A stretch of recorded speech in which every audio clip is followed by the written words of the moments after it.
of art, the directors of theaters, they in some cases they don't even understand what mapping is, and but they want to make some special effects in theater, so they want to make the beautiful video, beautiful decorations, and beautiful support to their story. So not all the projects that I would be showing today are really have to do with mapping. Some of them do, some doesn't, but I would speak about special effects in the theater.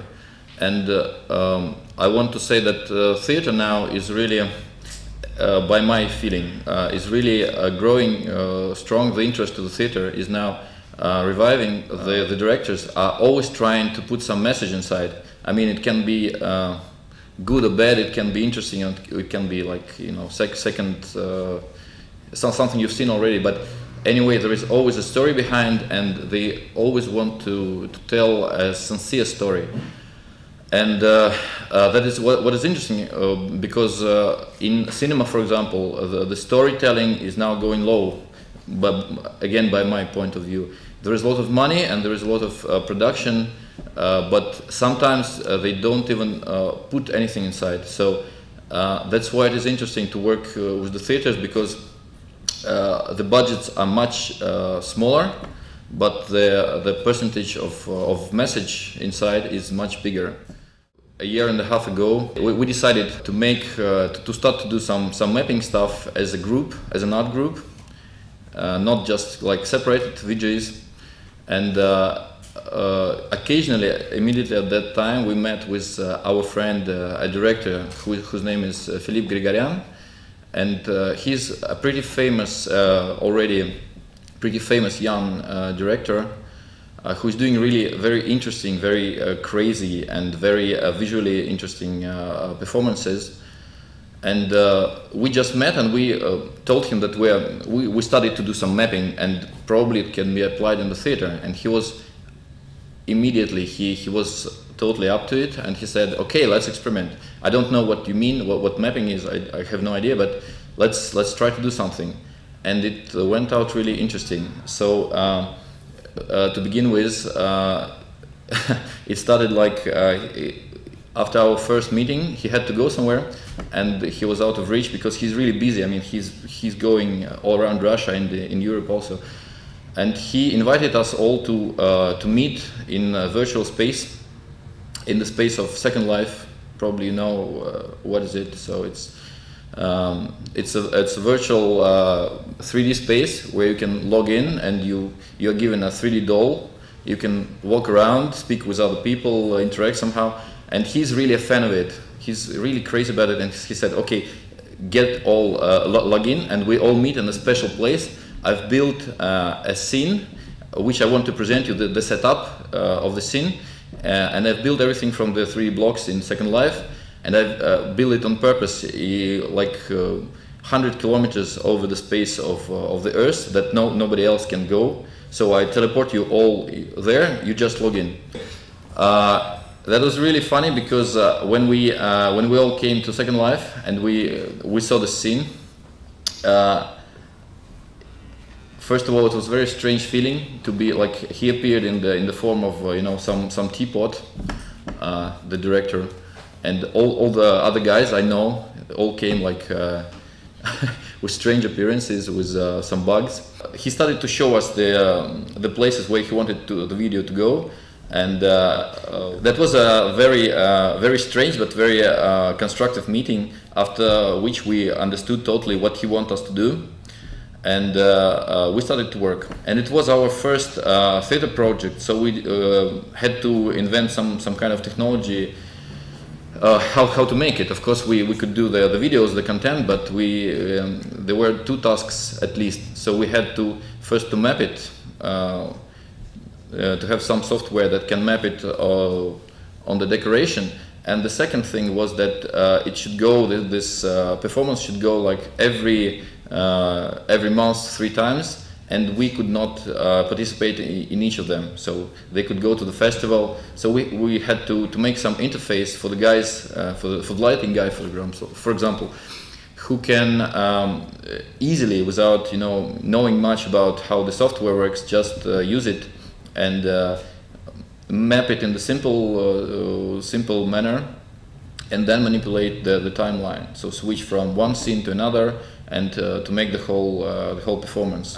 We decided to make it on the base of Maximus P patch that was written by our programmer Nets. He made it. It looked a bit like this inside, quite horrible. But finally we managed to build the interface that was really simple. It looked like an Excel table. So there was just a timeline with lines, like the first scene, the second one, the third, and like this. So you just could switch between them, and just go forward, make the performance. So to make good mapping, we had to build a playground. So there was we made a simple geometry to work with, and we made several tests. And there was really a good integration of of video, of light, and of course of the dressing, the dressing design. Because the art director, she invented special dresses for performance and for the mapping also. So there was a special skirt that could be mapped. It had several forms, like half circle, full circle, could be opened like this. And here we can see the examples of how it looked in the tests. So at a certain moment, the girl came out and opened the skirt halfway, and it was mapped. Then she opened it the full, and it was also mapped. So, and probably I'll show you now the final video, how it looked. Она по-прежнему сидит в сугробе и держит кольцо. Но перед ней не подъезд, а бесконечный лес, уходящий во все стороны. От страха Агата вскакивает на ноги и начинает озираться. Одежда на Агате немедленно высыхает. Она пробует пошевелить пальцами ног, и, о чудо, они опять могут шевелиться. Агате никогда в жизни не было так хорошо. Ей даже слишком хорошо, чтобы смеяться. Она просто улыбается во весь рот этому удивительному человеку. Она чувствует, что может продолжать игру в ладоши всю жизнь. Она не представляет, как еще минуту назад она мечтала попасть домой. Она даже толком сообразить не может, зачем ей нужно было домой.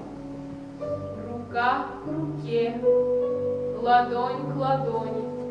Агате кажется, что они играют очень медленно, потому что каждый раз, когда ее ладони соприкасаются с теплыми ладонями человека в шубе, Агата узнает какую-нибудь удивительную историю. И сейчас, когда ее ладони соприкасаются с теплыми ладонями человека в серой мохнатой шубе, происходит прекрасная вещь.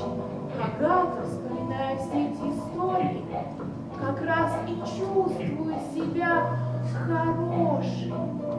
Просто, и теперь это становится совершенно очевидным, она умная девочка, ловкая, смелая, не дающая себя в обиду, умеющая найти выход из любой ситуации. Она молодец, Агата! Okay, this was the movie from the performance, and it went out quite good. I mean, everybody finally was happy. The crew who worked on it, and the people seemed to like the performance itself.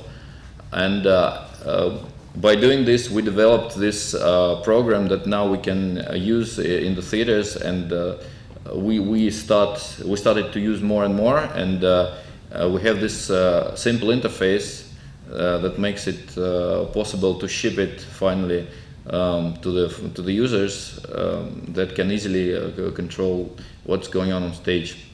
The next, I would like to speak about the project that we did for the group of a really huge group of creators who produced the performance called Cops on Fire. It is a very interesting and now very popular project in Moscow because it was made totally on the free initiative of a lot of people. So it was totally uncommercial. We participated in it with no commercial interest because there was no money from the beginning. So when we met the first time, they said that they've got a wonderful project, but they have no money and they are not going to pay anybody. So, but if you're interested, you can participate.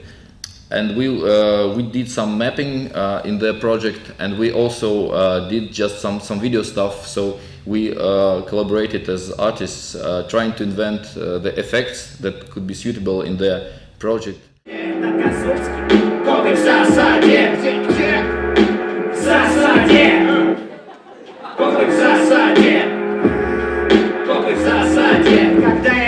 Дело и до зубов вооружен, зови меня Чак Норрис, Чарльз Бронсон, Ален Делон. Когда я нападаю и у меня есть план, зови меня Наполеон, Стивен Сигал, Чингисхан.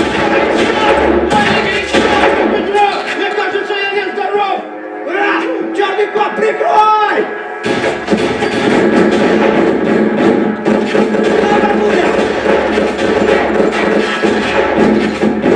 Молвить хоть слово в упрек, вышибаю клин клином. Искореняя страшное зло самым страшным злом. Честь имею, Покин Рэч мое имя. Отдел особо опасных дел, даже в самых сильных глюках даже не смел прикинуть, кто есть самый главный киллер.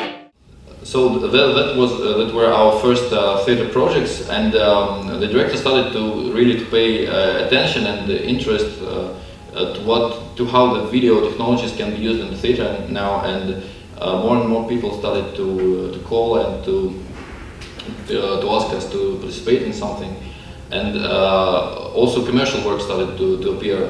So we did this project on the verge of commercial stuff because it was already for money, but still they had a story inside. It was a presentation of Van Cleef watches, but they wanted to make it a romantic story for the story in the design of their most successful watches. So we tried for this project. We tried to work with Catalyst, and it worked pretty well. The keystone in the Catalyst and our photo.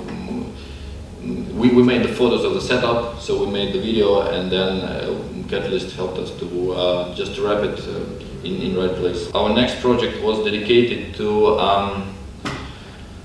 the anniversary of the victory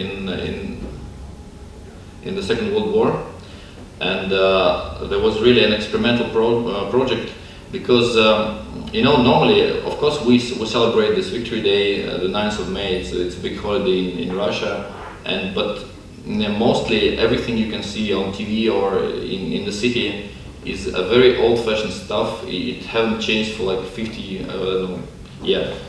50 years.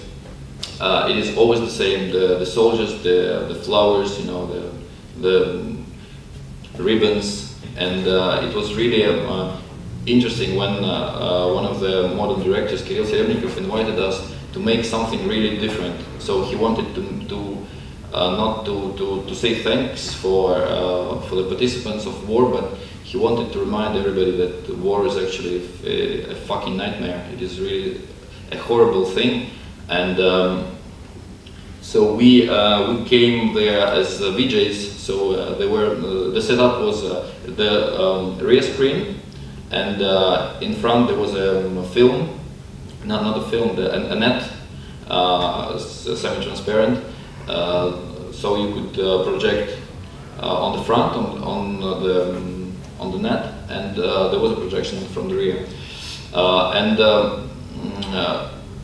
so it was, and the music was written especially by Alexei Sumak, a good composer, who wrote. The music is a requiem of Mozart, but totally remade by him in a modern way, and it looks very modern, and the sounds and the construction of the composition of the music is very complicated. So we had to VJ, with no beat, of course, and with just to feel the emotional side of the music and to try to express the idea of the director.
Deutschen Soldaten, damit rettet ihr in einen Karten und verhandelt durch schweren Kampf ein.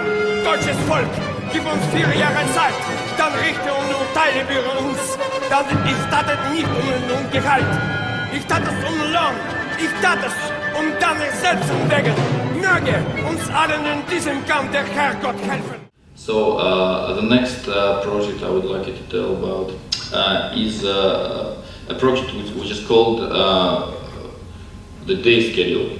It was commissioned by Eduard Bykov, a famous producer in Moscow. That was a commercial project already, but still it is also an art project, because that was the concert of the orchestra of Pekarsky, a very interesting composition which is called like this, the Day Schedule, and it was written by Martynov, also an experimental musician, composer, who made really wonderful music, and they wanted to support it with the video somehow. And when we started to think what could be the VJing for this type of, it is also, you know, classical music with very intuitive rhythm, and not so easy to break in with you know, with the proper visual rhythm. So we finally made up a story of one day from the life of you know,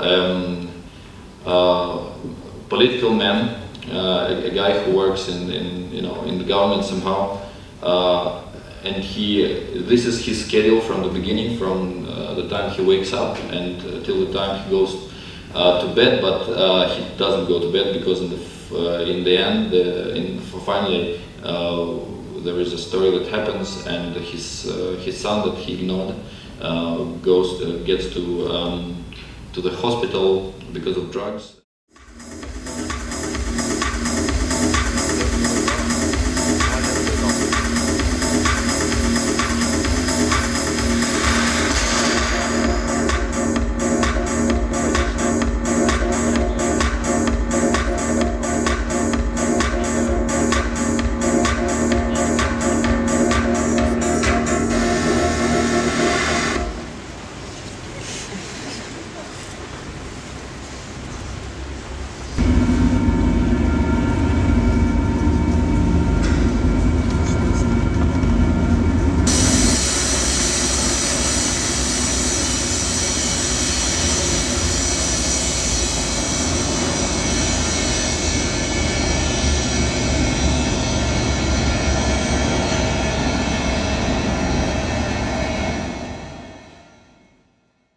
That's what our business is all about, because everything is really developing so fast that we are trying different technologies, we are keeping track of what's going on, and so trying different stuff. to finally make optimal decisions for exact setups.